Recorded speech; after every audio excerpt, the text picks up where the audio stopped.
રોશની છે. હું આજે પ્રયોગ કરીશ તેનું નામ છે મેજિકલ એર. આપણે સૌપ્રથમ આ ગ્લાસમાં પાણી મૂકીશું.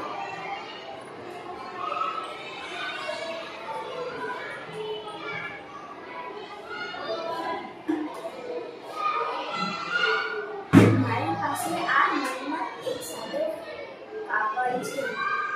તેને હું ગ્લાસ ઉપર રાખીશ.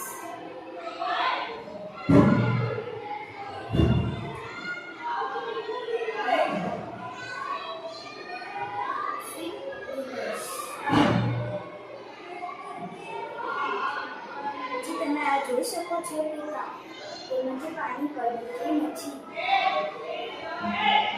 તેનું કારણ એ છે કે આ કાપડના પ્રેશરથી આની અંદર જે હવા છે એ બહાર નીકળી શકતી નથી.